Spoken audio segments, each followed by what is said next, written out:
말씀의 본문은 욥기 31장 29절에서 40절까지입니다. 말씀의 제목은 하나님께 소송이라는 제목으로 말씀을 드리겠습니다.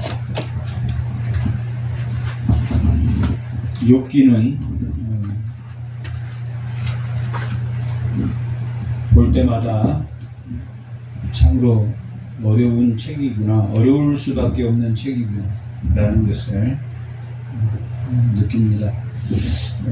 그 첫 번째 이유는 욥기 1장과 2장, 그 다음에 마지막 42장 7절에서 마지막 절까지가 산문으로 되어 있습니다. 이야기체로 쓰여졌습니다.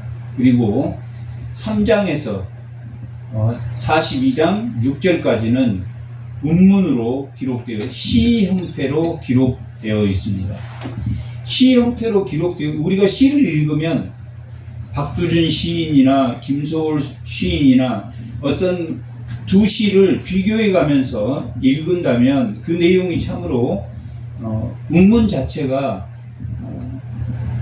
은유를 통해서 전체 내용을 다 전달하는 게 아니라 많은 것을 생략하고 그 쓰는 사람의 관점에서 쓰기 때문에 그 생략된 산문으로 치자면 생략된 부분을 시를 읽는 모든 사람들이 자기가 그 상황에 대비돼서 자기였으면 이 상황에 이랬을 것이다 라는 단어를 집어넣었기 때문에 문문은 읽는 사람마다 조금씩 그 내용을 달리할 수 있습니다. 그런데 이 욥기가 3장에서 42장 6절까지, 그러니까 본문에 해당되는 내용이 다 시의 형식으로 쓰여졌습니다. 그리고 산문의 형식은 욥이 하나님 앞에 두 번의 사탄의 읍소로 시험을 받는 내용이 나오고 42장 7절에서 마지막 절까지는 결론 부분으로 욥이 그러한 시험을 다 통과함으로 욥이 다시 회복되는 내용이 42장 7절에서 마지막 절까지 기록되어 있습니다. 여기에 욥이 등장하고 욥이 하나님의 시험을 통해서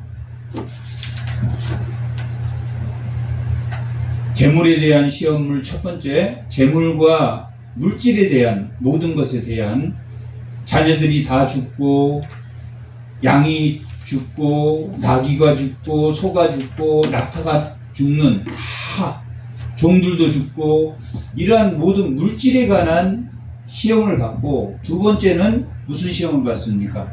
자기 몸에 대한 시험을, 생명에 대한 시험을 욥이 두 번의 시험을 받게 됩니다. 그것도 사단의 읍소에 따라서 욥을 하나님이 시험하십니다. 사단을 통해서 시험하십니다. 그 자체가 이해가 됩니까? 욥은 의인인데 사탄에 의해서 시험받는다는 게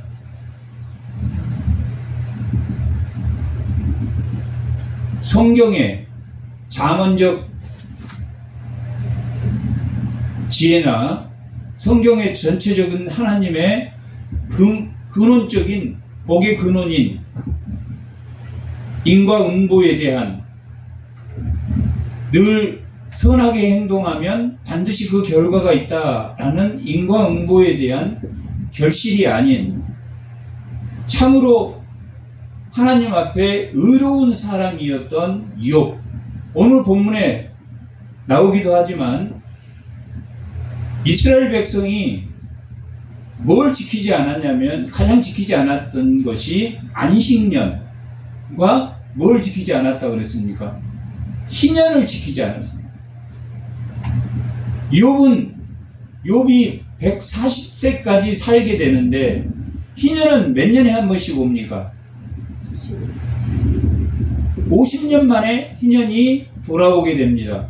욥이 태어나서 희년을 30세 때쯤 맞이했다 하더라도 몇 번을 희년을 겪었겠습니까? 2번은 희년을 겪었다.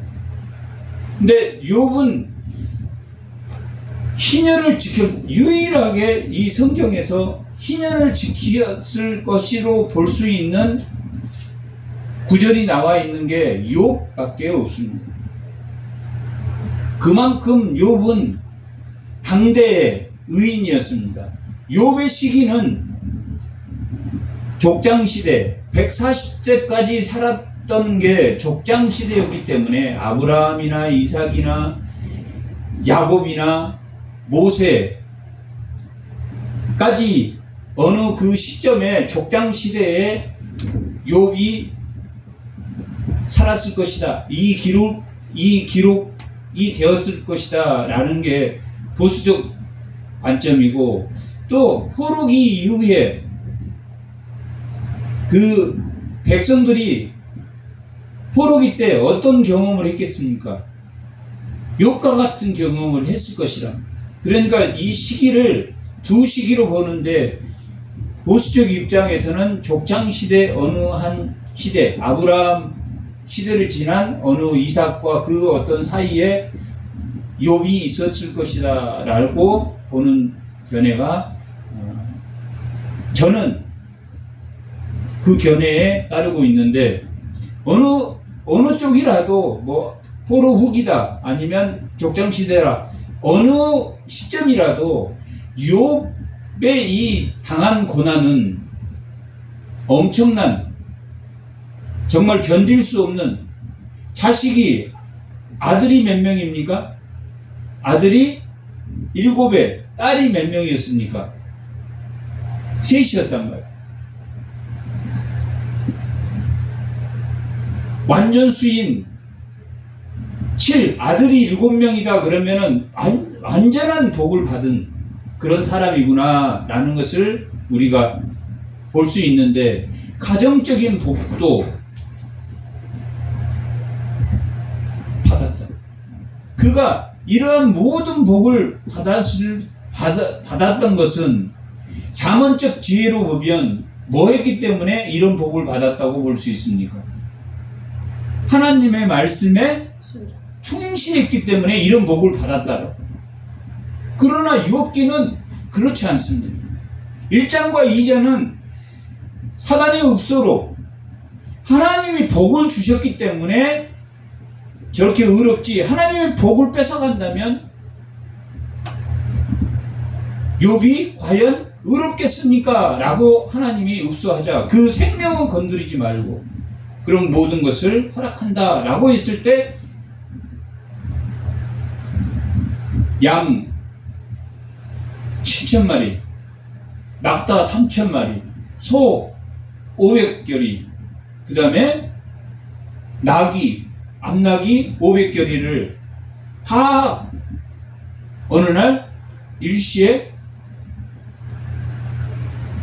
그 물질에 대한 시험을 사탄을 통해서 하지만, 욥이 변합니까? 변하지 않습니까? 주신 이도 하나님이시고 거둬가신 이도 하나님이시니 나는 하나님을 끝까지 신뢰합니다 라고 고백했다.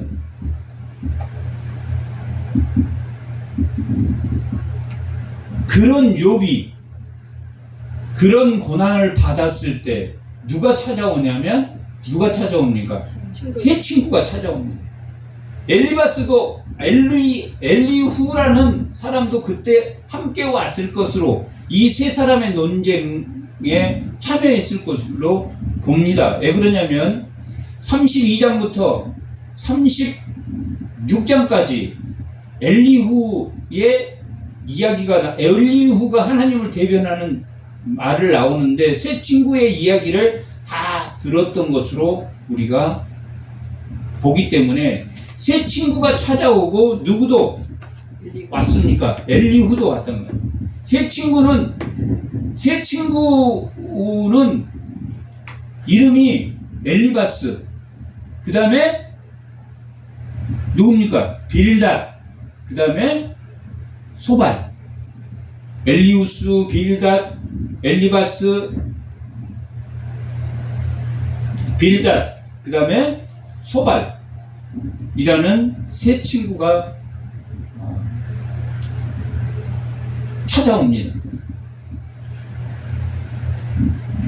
우리가 결혼식장에서도 멀리 서울에 있는데 제주도에서 비행기 타고 오면 너무나 감사한 것처럼 친구들이 멀리서 그 지역에서 산 게 아니라 멀리, 그때 당시는 지금은 비행기로 서울 딱 하루면 갔다 오지만 그때 당시는 맨날 며칠을 걸어서 한 달 40일 이렇게 낙타를 타고 걸어서 친구를 찾아간다는 건 보통 우정이 아니라는 거예요.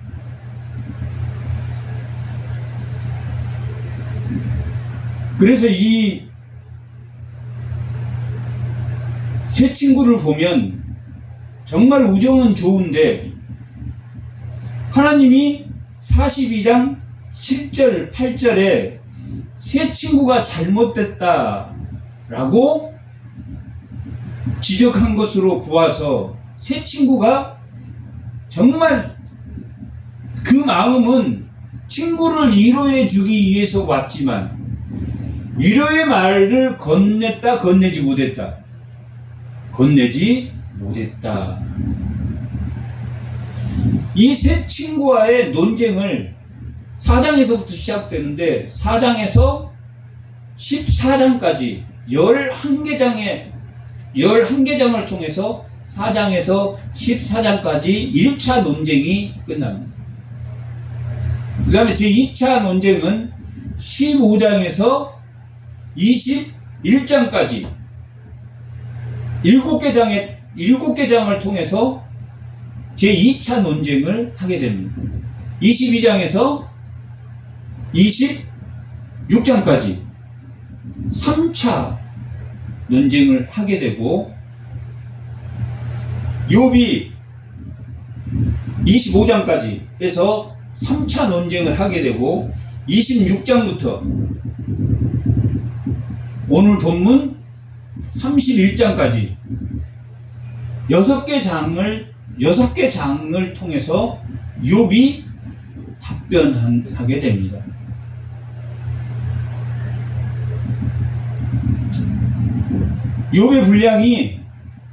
욥의 답변의 분량이 26장, 27장, 28장, 29장, 30장, 31장 6개 장에 걸쳐서 욥의 답변이 있습니다.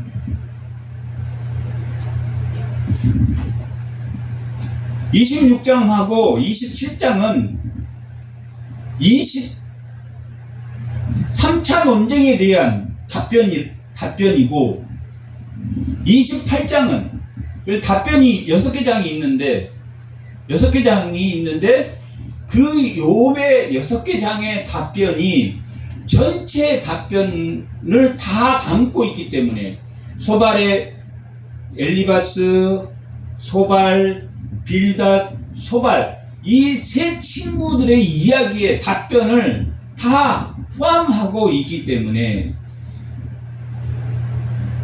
26장, 27장, 28장, 29장, 30장, 31장 이 6개 장의 욥의 답변을 읽어보면 욥이 어떤 심정이었는지 욥이 세 친구에 대한 마음은 어떠했는지 하는 것을 알 수 있습니다. 26장, 27장은 욥이 3차 논쟁을 통해서 세 친구에게 자신을 변론하고 그 7장까지의 자기 변론까지에 포함해서 전체적인 변론까지 포함해서 28장은 욥이 그 세 친구들과의 질문과 답변을 통해서 세 친구의 의견과 욥의 답변을 통해서 욥이 얻어낸 잠언적 지혜를 기록하고 있는 것이 28장입니다. 그러면 26, 27, 28장이 어떤 잠언적 지혜를 그 답변을 통해서 내렸냐면은 하나님을 경외하는 것이 뭐라는 것을 알았다는 것입니까? 지혜라는 것을 깨달았다. 하나님을 경외하는 것이 지혜다. 그러면 뭘 미워하는 것이 명철이다. 악을 미워하는 것이 명철이라는 잠언적 지혜에 이르게 됩니다. 잠언적 지혜라 하면 무엇을 잠언적 지혜라고 하냐면 하나님의 말씀이 있고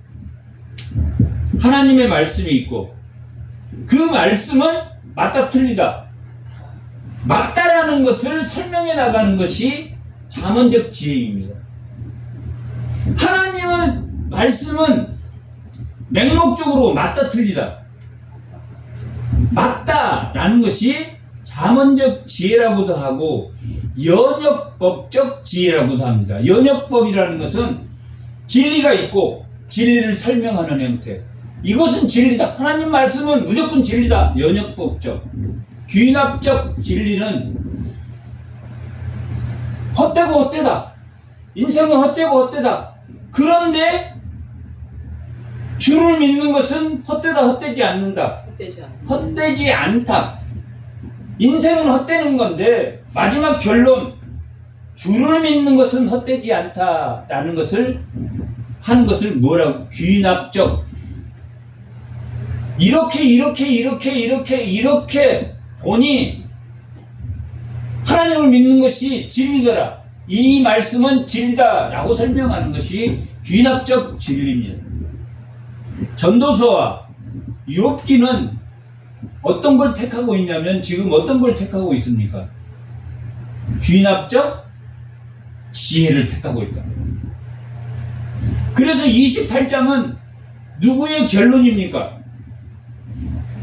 세 친구가 4장부터 논쟁을 통해서 세 번의 논쟁을 통해서 28장의 결론을 얻었습니까? 얻지 못했습니까? 귀납적 지혜로 하나님을 경외하는 것이 뭐다? 참된 지혜고 악을 미워하는 것이 뭐다? 명철이다 라는 결론을 얻게 되었습니다. 28장 28절에 기록되어 있는 이것을 무슨 지혜라고 말한다고 했습니까? 귀납적 지혜라고 합니다. 귀납적 지혜. 그래서 전도서와 욥기는 잠언은 하나님의 말씀이 진리야. 그냥 아들에게 신하들에게 이게 네 말씀이 진리니 너희가 지켜라 지키지 말아라. 지켜라. 지키면 뭘 받을 것이다? 복을 받을 것이다. 지키지 못하면 뭘 받을 것이다? 멸망할 것이다. 저주할 것이다. 권성징악의 지혜라고도 하고 연역법적 지혜라고 하는데 무엇과 뭐는 전도서와 욥기는 연역법적 지혜로 기록되지 않고 귀납법적 28장 28절에 드디어 욥이 뭘 깨달았습니까? 잠언적 지혜인 하나님을 경외하는 것이 지혜고 악을 멀리하는 것이 명철이다.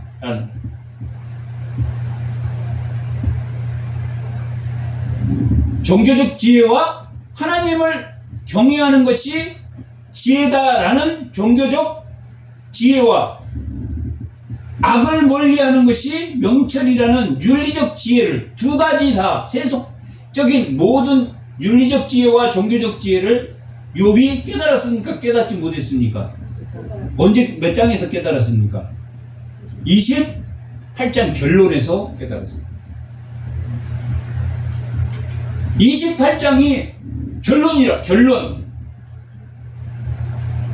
그런데 욥이 말을 마친 것이 어디서 마쳤냐면 오늘 본문 마지막 절인 31장 40절에 보면 밀 대신에 가시나무가 나고 보리 대신에 독보리가 나는 것이 마땅하리라 하고 욥의 말이 그치니라. 욥이 31장 40절까지 해서 욥이 자기 이야기를 마칩니다. 자기의 모든 말을 마치게 됩니다.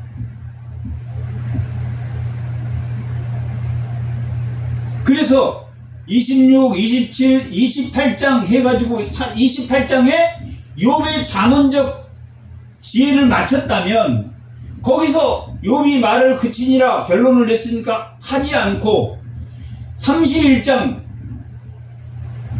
29장, 30장, 31장이라는 세 장을 통해서 욥이 오늘 말씀의 제목이 뭡니까? 하나님께 소송하라. 그에게 고소장을 내라.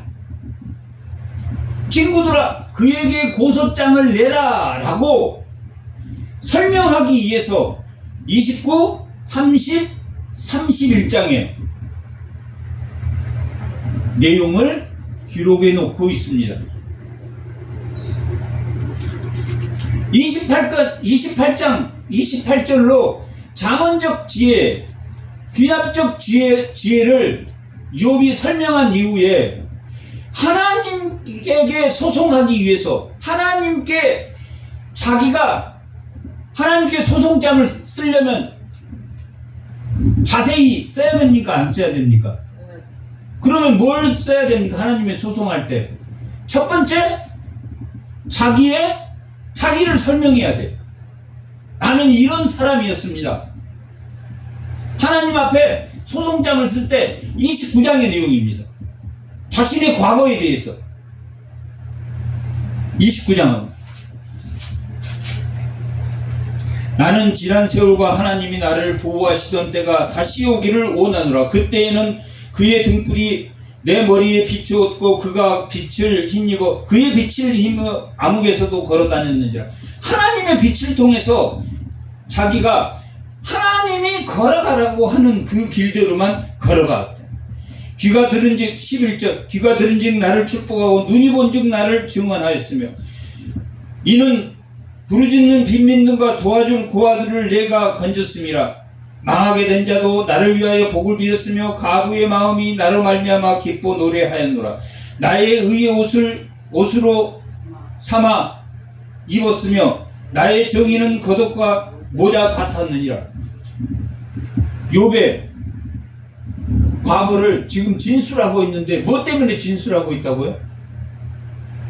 하나님에게 소송장을 내려고 하는데 하나님 저 이렇게 살았습니다. 하나님 아시잖아요. 하나님이 살라고 하신 대로 29장은 욥이 자기 과거를 기록합니다. 지금 소송장을 쓰고 29장, 30장, 31장은 하나님께 소송장을 쓴다. 무엇에 비추어서 쓰고 있습니까? 어느 결론에 비추어서 쓰고 있습니까? 지금 욥이 고난을 받으면서 새 친구, 가장 친한 친구, 새 친구가 찾아왔는데 그 친구들에게조차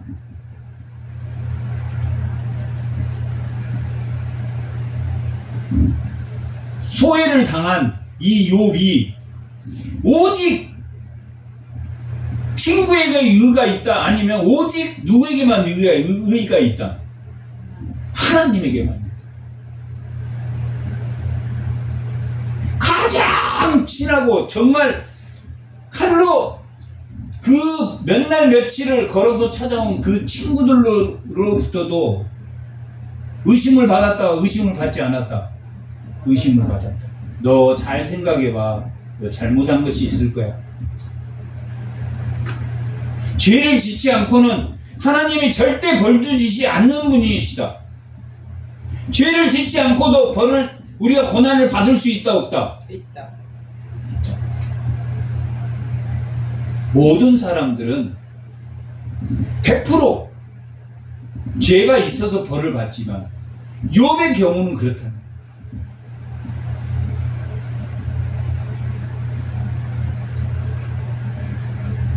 무슨 결론을 통해서 지금 29장, 30장, 31장을 기록하고 있습니까? 욥이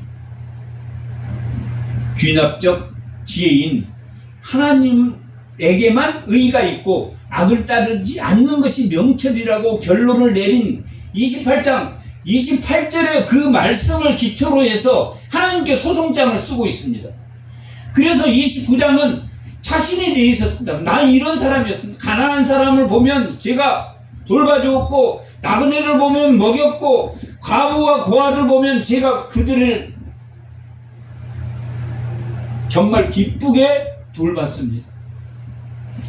그런 사람이었다, 자신.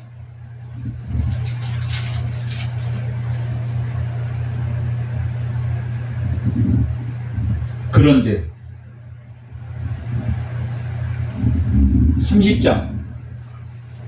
30장은 뭐가 나오겠습니까? 고난을 받고 있는 현재. 누구를 무시했다? 자기가 고난받고 자식이 다 죽고 재산이 빈털터리가 되자 그들이 제일 먼저 나를 비웃었다. 지금 뭘 쓰고 있습니까? 욥이 하나님에게 고소장을 쓰고 있다. 고소장. 하나님에게 고소장을 쓰고 있다. 29장부터. 저는 하나님이 비치셨기 때문에 하나님의 그 빛을 저에게 비춰주심으로 인해서 나는 그 하나님의 빛의 종으로서의 삶을 정말 살았습니다. 가난한 자, 고아나 어린 자 다 돌봤습니다. 그러나 고난받고 있는 현재, 의리된 현재, 그들이 나를 비웃습니다. 저 사람 말하지 않았어도 뭔가 잘못한 것이 있었구만.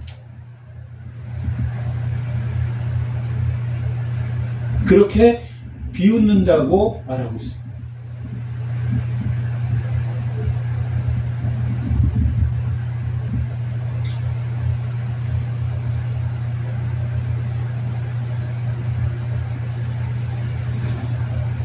(30장 1절) 그러나 언제는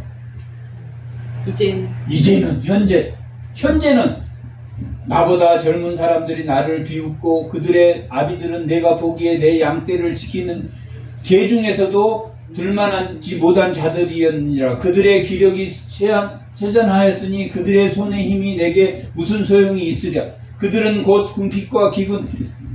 이런 사람들이 이렇게 자기가 돌봐줬던 가난하고 궁핍하고 이런 정말 약한 자들, 툭 밀면 쓰러질 만한 사람들을 도왔던 사람들이 누구를 지금 비웃고 있습니까? 욥을 비웃고. 이제는, 현재는. 또 9절에 보면 9절에 봐도 뭐라고? 이제는 그들이 나를 노래로 조롱하고 내가 그들의 놀림거리가 되었습니다. 어땠던 사람입니까? 정말 신실한 마음으로 도와줬다. 신실한 마음으로 잘되기를 바라고 도와줬는데 지금 내 형편이 어려워지자 뒤에서 조롱하고 있습니다. 누가? 제일 친한 새 친구. 믿어주질 않고 제일 친한 새 친구라면 뭐 해줘야 됩니까? 욥이 그렇게 살았던 것을 알겠습니까? 모르겠습니까? 알았던 사람들. 대표적으로 소발은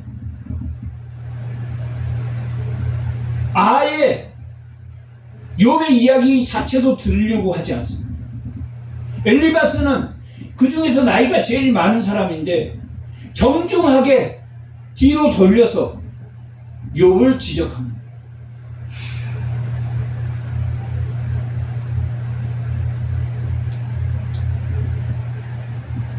그들의 말이 윤리적으로는 맞을지 모르지만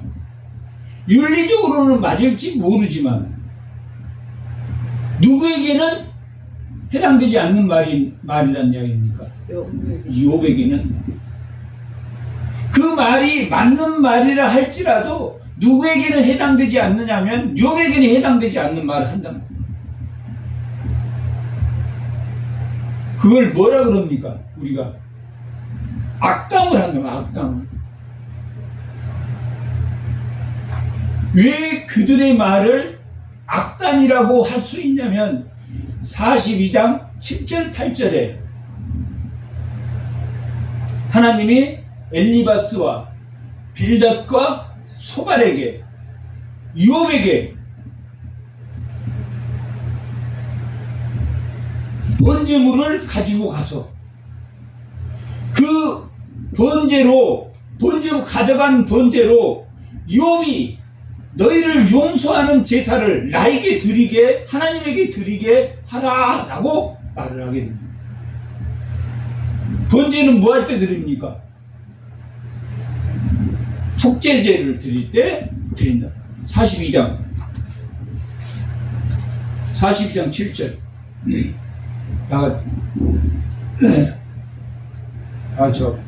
여호와께서 욥에게 이 말씀을 하신 이후에 여호와께서 대만 사람 엘리바스에게 이르시되 너와 두 친구 소발과 빌닷 두 친구에게 노하나니 노하셨단 말이야.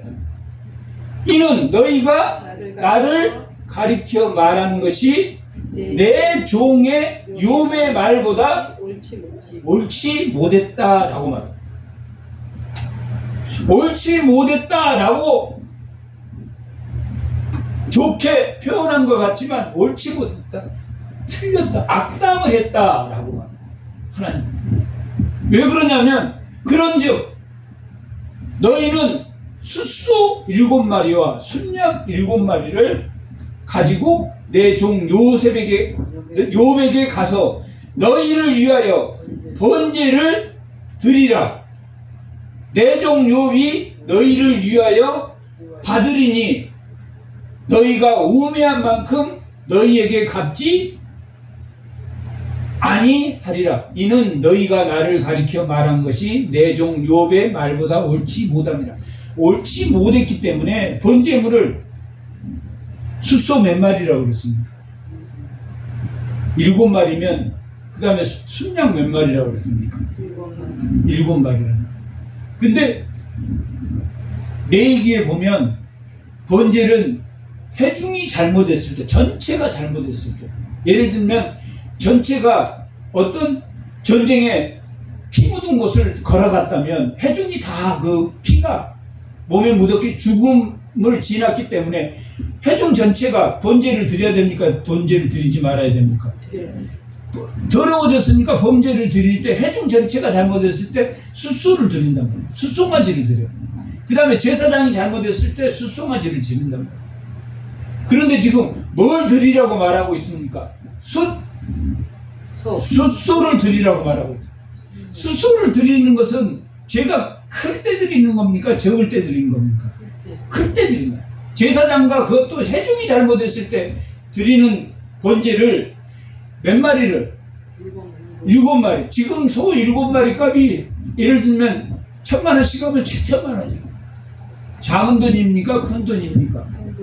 큰 돈이라고. 큰 돈이. 소 한 마리만 바치라고 그래도 하나님 그 소 한 마리 값이 제가 어디가 있습니까? 그럴 거 사람이. 이 사람들은 소 7마리야 순양 7마리를 갖고 가서 번제를 드리는데 요백에 줘서 요백이 그 번제물로 제사를 드리면 하나님이 기쁘게 받겠다고 했습니까? 받지 않겠다고 했습니까? 받겠다. 내가 욥이 그 번제를 드리면 번제물은 누가 갖고 옵니까? 새 친구들이 들고 오면 그 번제물로 욥이 제사를 드리면 하나님이 내가 욥의 번제를 기쁘게 받겠다고. 기쁘게 받겠다. 그런데 새 친구가 그 번제를 가져와서 욥이 그 친구들을 용서합니까? 용서하지 않습니까? 새 친구를 용서해서 그 번제물을 받습니다. 그리고 하나님 앞에 번제를 드리니까 하나님이 그 번제를 받았더라, 기뻐했더라 라고 기록돼요. 새 친구들이 악담을 했습니까? 악담하지 않았습니까? 속죄제를 드리겠다. 어쩔 때 번제를 드립니까? 생명을 드려야 될 때 번제를 드립니다. 생명 대신 누가 대신 죽어주는 겁니까? 그 소가 대신 죽어주는, 그들의 죄를 그 소가 속죄합니다. 그런데 욥은 잘못했습니까? 잘못하지 않았습니까? 욥도 잘못했단 말이에요. 새 친구는 더할 것 없이 잘못했지만 욥은 뻑뻑 우긴단 말이에요. 나는 정말 잘못한 게 하나도 없다. 빡빡 우겼다.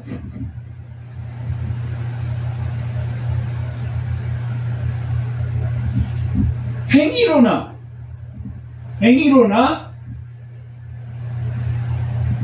자기 행동으로는 뭐 하지 않을 수 있습니까? 범죄하지 않을 수 있었어. 욥은 상당히 그만큼 의로운 사람이에요. 그런데 하나님의 답변은 38장에서 32장 6절까지가 하나님의 답변입니다. 정확히 말하면 욥의 답변이 42장 1절에서 6절까지니까 41장 마지막 절까지가 하나님의 답변입니다. 하나님의 답변은 90개의 질문으로 되어 있습니다. 28장 너희가 1절에 보면 너희가 이치를 다 아느냐? 하나님이 우주의 이 모든 질서의 이치를 아느냐라고 말합니다. 하늘의 별이 얼만큼 있다고 그랬습니까? 지구에 있는 사막에 우리나라 이 세계에 있는 이 땅에 있는 사막의 모래의 7배 만큼 하늘의 별이 있다.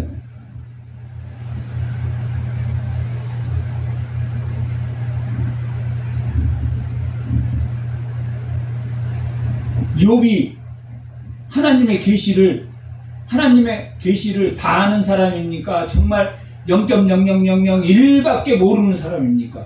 아무리 의롭다 하더라도 0.0001밖에 모른단 말이에요.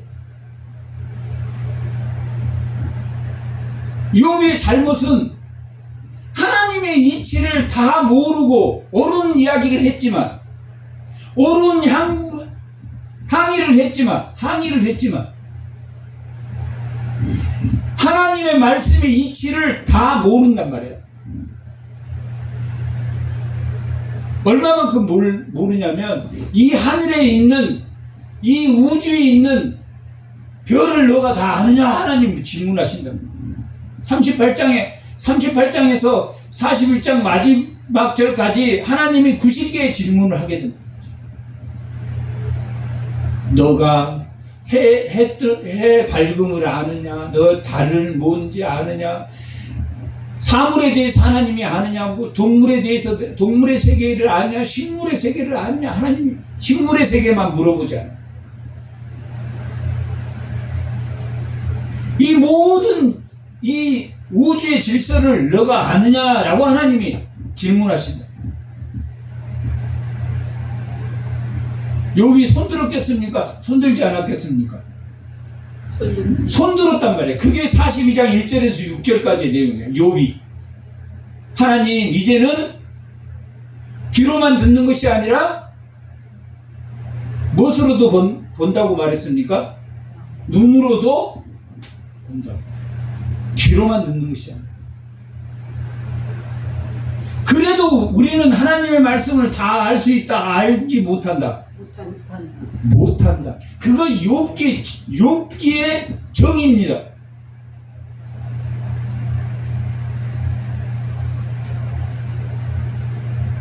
욥기의 질문은 하나님의 계시를 너희가 다 알 수 있느냐? 하나님의 이치를 다 알 수 있느냐? 38장 1절은 하나님의 답변이 38장, 39장, 40장, 41장 4개 장이 하나님의 답변입니다. 근데 그 답변은 90개의 질문으로 되어 있습니다. 어느 것 하나도 답변할 수 없는 것들입니다. 그때 여호와께서 폭풍우 가운데 욥에게 말씀하여 이르시되 무지한 말로 생각이 아니라 이치라고 무지한 말로 이치를 얻게 하는 자가 누구냐? 하나님의 이치를 얻게 하는 자가 누구냐라고 말하고 있다. 지금 무슨 말 끝에 이 말이 31장 1절과 2절에 하나님이 이 말을 꺼냅니까? 하나님이 등장하는 건 38장이라고.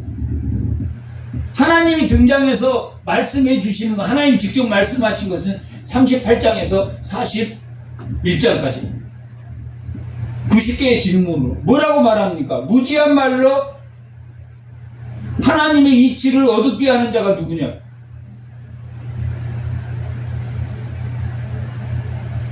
우리가 무지합니까? 무지하지 않습니까?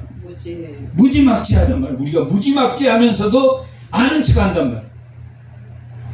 박사 하나 따가지고 아는 척 한단 말이에요. 그것도 진짜 박사 아닌 가짜 박사 따가지고 아는 척이에요. 너무나 그런 사람들이 많다.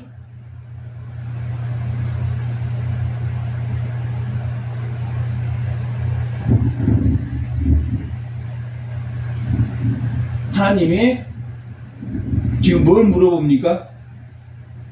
하나님이 아닌 말로 하나님의 말씀을 어둡게 하는 자가 누구냐? 하나님의 계시.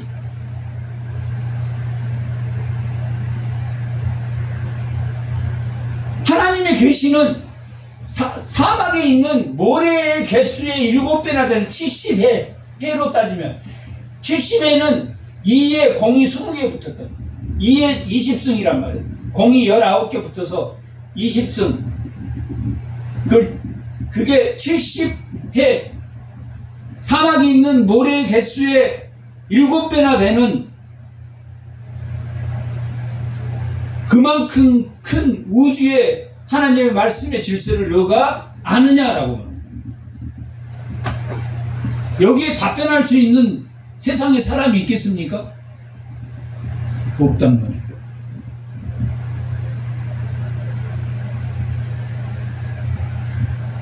없어. 그러면 어떤 사람입니까? 무지한 말로 하나님의 이치를 설명하려고 한다. 하나님을 알게 되면 두 개의 겸손이 생긴단 말이에요. 어떤 겸손이 생긴다? 윤리적 겸손. 하나는 창조적 겸손이라. 윤리적 겸손은 어떤 걸 윤리적 겸손이라고 그럽니까? 하나님을 안다는 것은 자기가 뭐 됨을 아는 것입니까? 죄인됨을 안단 말이에요. 우리가 하나님 말씀에 왜 열광합니까? 죄인된 자기를 붙들고 있는 십자가라고 생각하기 때문에 이 말씀에 열광해서 붙들고 있단 말이에요. 윤리적 겸손이 생기겠습니까? 안 생기겠습니까? 생겨요. 윤리적 겸손만 생깁니까? 창조적 겸손이라면 창조적 겸손. 출애굽에서 새로운 창조의 질서를 만들어내서 가나안 땅으로 보냈다고 했습니다. 이스라엘 백성. 하나님의 햇새입니다. 창조적 겸손이라는 건 뭐냐면 피조물로서의 겸손이야. 하나님과 우리가 같습니까? 다릅니까? 비교할 수 없는 다릅니다. 신일 합일이 됩니까? 안 됩니까?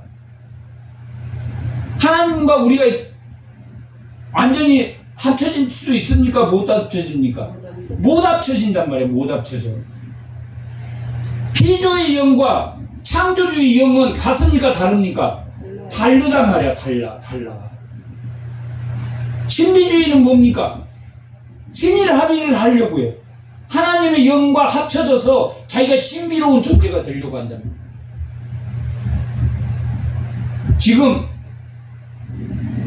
이 38장에서부터 41장까지를 보면 하나님과 신비주의에 빠질 수 있다? 없다? 빠질 수 없다. 그러나 그 계시는 신비한 것이다? 신비하지 않는 것이다?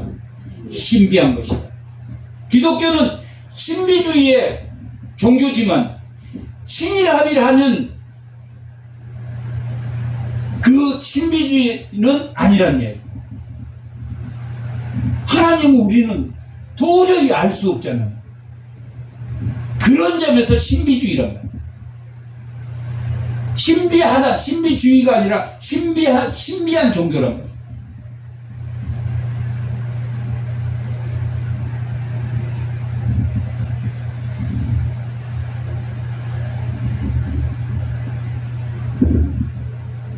하나님의 이치를 다 깨달을 수 없다.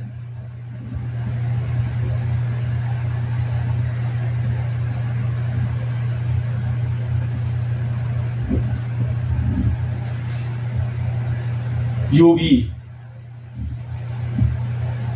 자문적 결론을 내린 후 하나님을 경외하는 것이 지혜고 악을 멀리하는 것이 명철이다 라는 것을 깨닫는 후 세 친구에게 하나님 앞에 소송을 해보자. 하나님 앞에 우리가 소송을 해보자. 그래서 자신을 하나님 앞에 소송할 때 자신이 이런 사람 아니었습니까? 하나님 29장에 밝히고 현재 제가 이렇습니다 라고 30장에 자기를 기록하고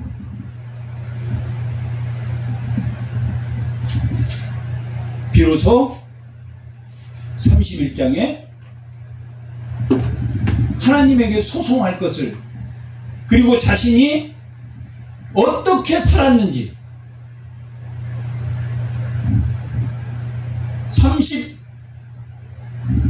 35절부터 40절까지 35절에서 40절까지 하나님에게 소송하라 하기 그 전 34절까지 1절에서 34절까지는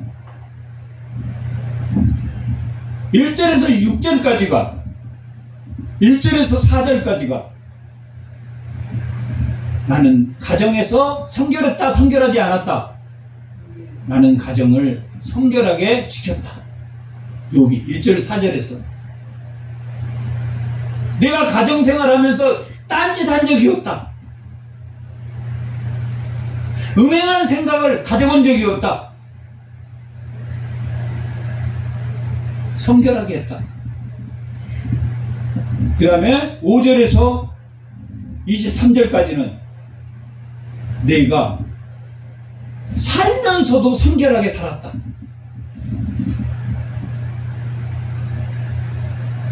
그리고 24절에서 34절까지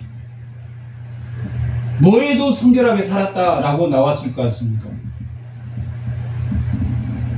신앙적으로도 어떻게 살았다? 우상을 섬기지 않았고 24절에서부터 34절까지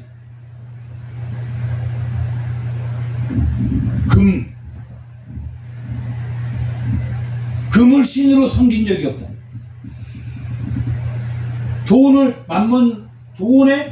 돈이 신이야. 나는 그런 적도 없다.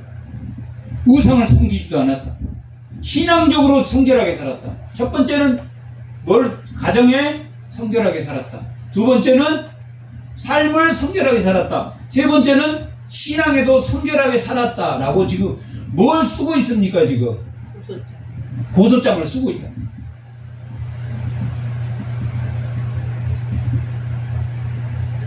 예수 믿는 사람은 가정에도 성결하게 살아야 되고 또 무엇도 성결하게 살아야 됩니까? 삶에도 성결하게 살아야 되고 바깥에 세속에 나가도 삶에서 성결하게 살아야 되고 또한 무엇도 성결하게 살아야 신앙적으로도 성결하게 살아야 된다.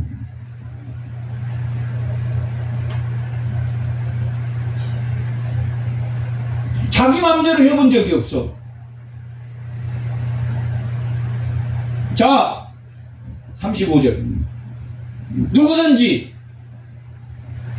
나의 변명, 나의 기록, 29장 자신의 과거, 30장 자기 현재, 변명이란 단어를 자기를 표현해, 나의 표현, 나의 과거와 현재, 그 말이란 말이야. 변명이 나의 과거와 현재, 과거가 29장 30장 현재 변명을 들어다오 라고 말합니다. 대상은 누굽니까? 누구든지요. 제 친구를 포함해서 어느 누구에게 말해도 떳떳하다 떳떳하지 않다 떳떳하다. 나의 변명을 29장 28장에 자문적 지혜의 결론을 내린 이후에 자기의 변명 29장 30장을 과거와 현재의 변명을 들어다오. 나의 서명이 여기 있으니, 서명이라는 건 뭡니까? 자기가 도장 찍었다, 도장 찍지 않았다. 도장 찍었다.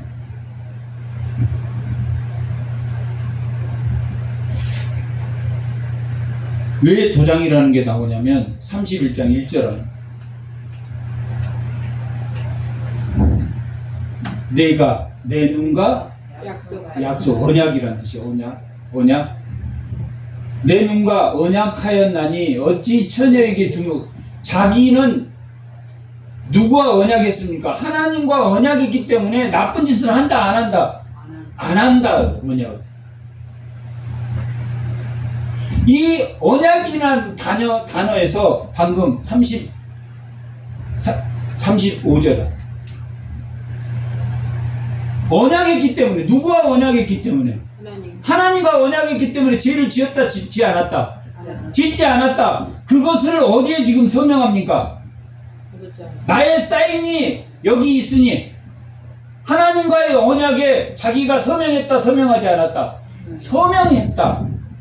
그러니 나의 과거와 현재가 진실하다 진실하지 않다? 진실하다. 이 말이 믿는 신앙인으로서 맞는 말입니까? 틀린 말입니까? 맞는 말이란 말이야. 자기를 고백하고 맞는 말이에요. 그러나 이 말 자체도 어떻게 보면 하나님의 이치를 다 알고 한 말입니까? 다 모르고 한 말입니까? 다 모르고 한 말이다. 그래서 새 친구가 번제물을 갖고 제사는 누가 드렸습니까? 욥이 들었단 말이에요. 욥도 죄가 있기 때문에 욥이 들었단 말이에요. 마치 하나님처럼 자기를 설명하고 있다는 거예요.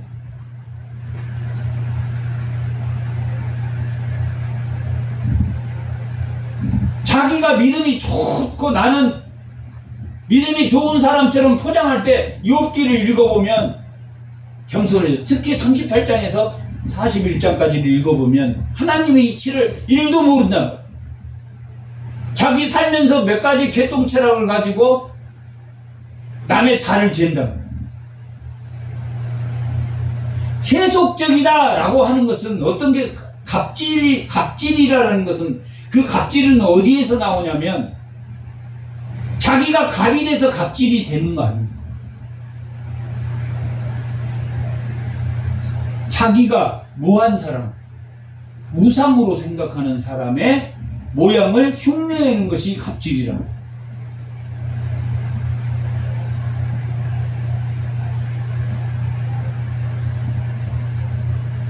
자기를 누구와 동일시합니까?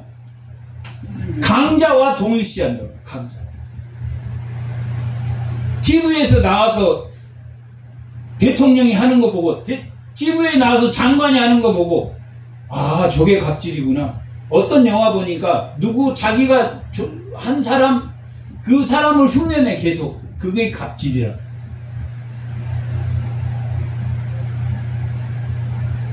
그게 인간의 모습이라.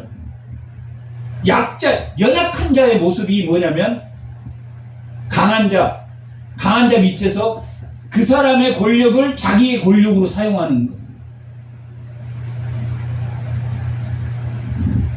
최고의 악질이라.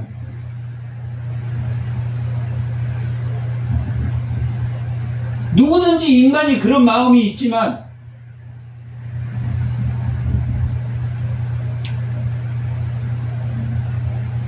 나의 서명이 여기 있으니 전능자가 내게 대답하기를 바라노라. 나를 고발하는 자가 있다면 누구에게? 하나님에게 고소장을 쓰게 하라. 자기는 이미 썼습니까? 안 썼습니까? 썼어요. 자기는 쓰고 뭐까지 했습니까? 서명까지 했다. 하나님의 언약에 서명했으니까 너희도 자신 있으면 하나님에게 고소장을 써라. 이 말은 정말 틀린 말이 아니지만은, 정말 친구들에게 하고 싶은 말이었겠지만, 하나님이 38장 하나님의 답변을 통해서 내가 이치를 하느냐? 무지한 말로? 새 친구만 이야기하니까 욥을 포함하고 있습니까? 욥을 포함하고 있다. 그러나 누구 말이 더 옳다? 욥의 말이 옳다, 더 옳다라고, 다 맞는 건 아니지만 그의 말이 옳다라고 말합니다.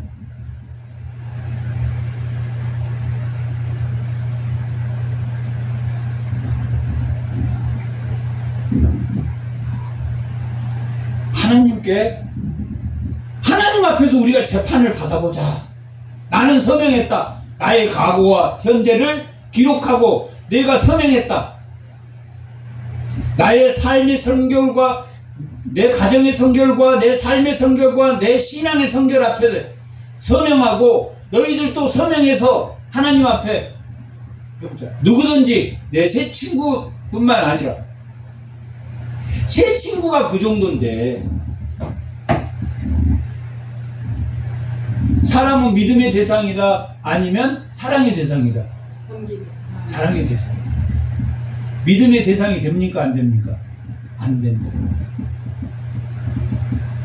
믿음의 대상으로 생각하고 말실수를 해야 됩니까? 말실수를 하지 말아야 됩니까? 하지 말아야 돼.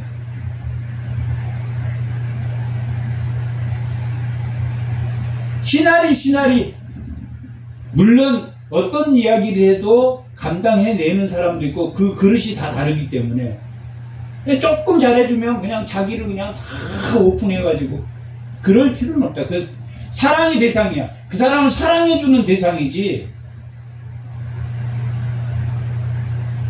그리고 하나님 앞에 고소장을 써. 내가 그 사람한테 이렇게 잘해줬는데, 이렇게 해줬는데, 그럴 수가 있냐. 고소장을 쓴다.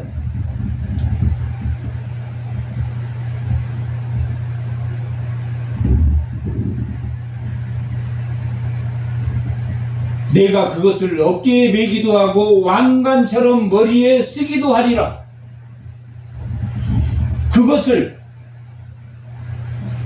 내가 그것을 어떤 것을, 고소장을 어깨에 메기도 하고 왕관처럼 어깨에 맨다라는 것은 당당하다. 이 고대에 어깨에 맨다라는 의미로 사용할 때는 자기가 당당하고 왕관을 쓰기도 하겠다. 그걸 머리에 쓰기도 하겠다. 고소장을 머리에 쓰기도 하겠다. 자신은 이길 자신이 있다, 없다? 자기 이길 자신이 있다. 나는 그거 어깨에 메고 왕관을 써도 나는 떳떳해. 그렇게 봐.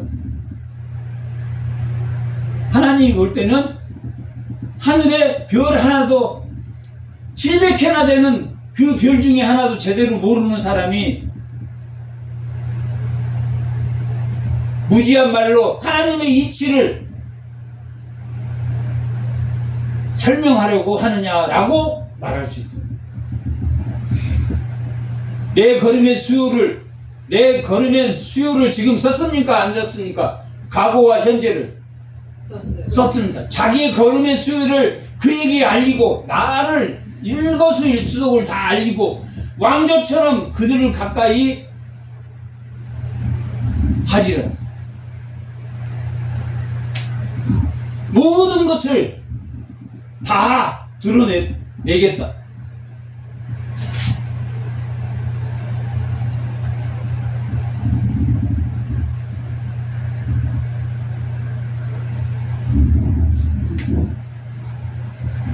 자기의 걸음의 수요, 과거와 현재, 왕족처럼 그를 가까이 하겠다라고 말하고 있는 것은 한번 내 잘못을 한번 지적해봐. 내가 너를 왕으로 모셔줄게. 그러고 막.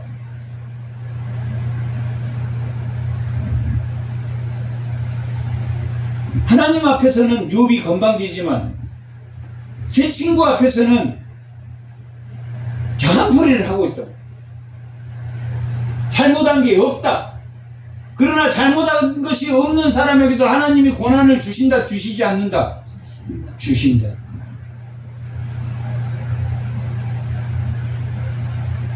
너무나 착한 어린아이가 죽음을 맞이할 수도 있단 말이에요. 너무나 성실하게, 너무나 고생해서 성실하게 이게 살만하는데 하나님이 암으로 데려가실 경우도 있단 말이에요. 이해됩니까? 이해되지 않습니까? 에녹이 360년을 살고 죽었단 말이에요. 보통 그때는 몇 세까지 살았습니까? 900세까지 살았단 말이에요. 900세를 90세로 친다면 36세에 죽은 거야, 에녹은. 이해할 수 있습니까? 없습니까? 이해할 수 없잖아. 요시야 왕이 젊은 나이에 죽었단 말이야. 바로 누구에게? 전쟁을 막으려고. 우리는 도저히 이해할 수 없는 것들이 하나님 말씀 속에 있다 없다? 있다. 그럼에도 하나님의 말씀은 살아있다 죽어있다? 살아있다. 하나님은 정의가 없는 것 같지만 정의롭다 정의롭지 않다? 정의롭다. 그것을 욥기가 말하고 있는 거예요. 그걸 신정론이라고 그럽니다. 하나님이 정말 정의로운가? 이 욥기에서만이 하나님이 정의로운가? 신정론이 나온다. 하나님이 정의롭습니까? 정의롭지 않습니까? 정의롭다. 우리가 알 수 없지만 정의롭다. 그걸 기록하는 것이 뭐다? 욥기다. 30절. 만일 내 밭이 나를 향하여 부르짖고 밭이랑이 함께 울었다면, 밭이 나를 향해서 부르짖어. 밭이 왜 부르짖습니까? 몇 년에 한 번씩 씌워줘야 됩니까? 밭을 7년에 한 번씩 씌워줘야 되는데 안 씌워줘. 자기는 안식년을 지켰다 안 지켰다? 지켰다. 7년에 한 번씩 그 밭에 포도나무든 뭐든 다 그대로 두는단 말이에요. 그러면 누가 따먹습니까? 그것을 가난한 사람들이 따먹어. 들짐승도 와서 먹으라고 주. 공중에 나는 새도 하나님 먹이신다고 했습니까? 먹이시지 않는다고? 먹이신다고. 내 밭이 나를 향하여 부르짖고 밭이랑이 함께 울었다면, 안식년이나 희년을 본인은 지켰다 지키지 않았다? 지켰다. 내가 잘못을 하면 찾아봐라. 내가 너를 왕족으로 모실게.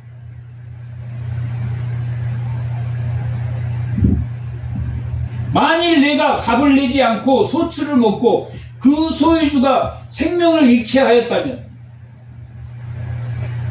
공으로 볼 얻고 뺏어 먹었다면.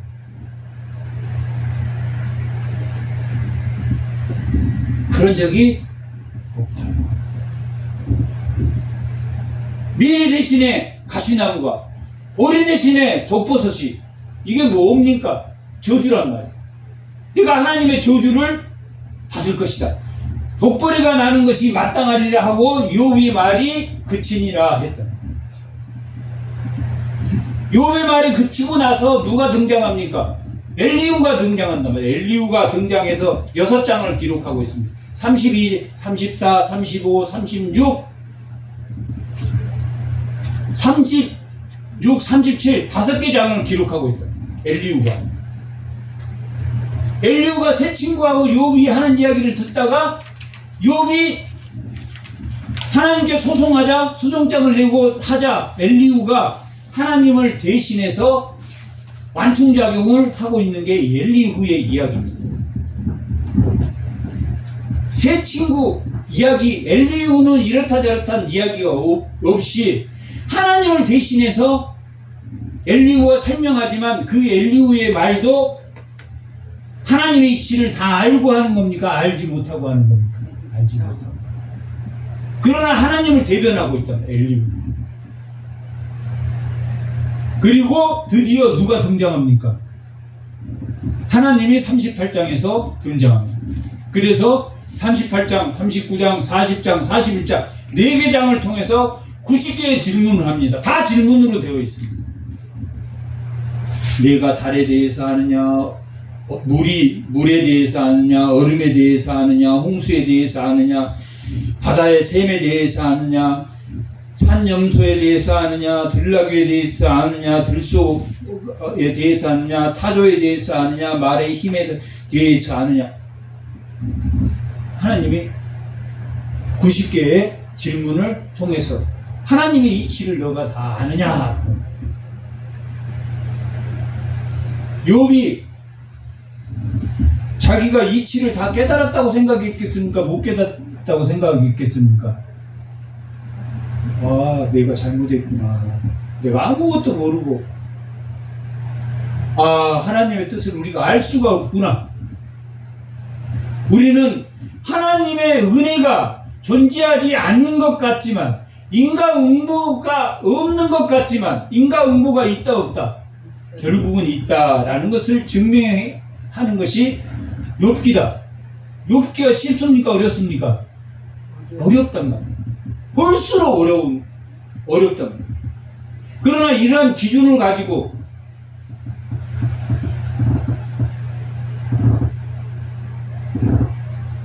뭘 이들은 하나님 제일 먼저 읽어야 될 것이 욥기 38장에서 41장까지 읽은 후에 하나님의 이치를 읽은 후에 나머지를 읽으면 어떤 생각이 들겠습니까? 하나님의 이치도 모르면서 그냥 다 아는 것처럼 따지고 욕하고 질문하고 뭐 어쩌고 저쩌고 네가 맞네 내가 틀리네. 참 가소롭구나 인간이. 그걸 느끼겠습니까? 느끼지 않겠습니까? 그래서 욥이 결론을 자문적 결론을 뭘 내렸습니까? 하나님을 경외하는 것이 뭐다? 자문이다. 지혜다. 악을 멀리하는 것이 명철이다.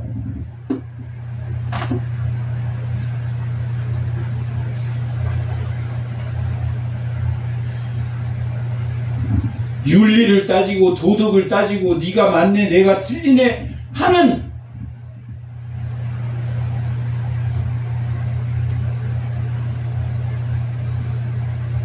정말 그런 인간은 되지 말아야 돼.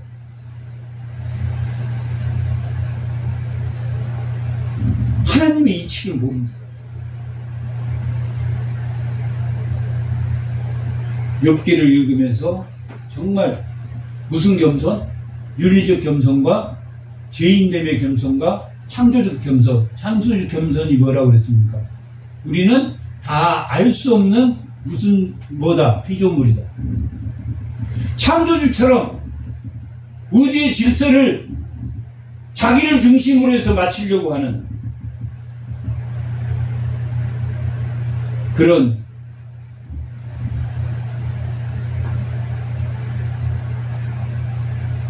사람이 아닌 주의 노예가 되는 하나님이 42장 7절에 내 종 요셉 두 번이나 그렇게 부릅니다. 42장 7절에 내 종 요셉 주의 성도, 하나님의 이치를 다 모르지만 하나님의 말씀에 순종하는 주의 성도가 다 되시기 바랍니다. 잠깐 기도하겠습니다.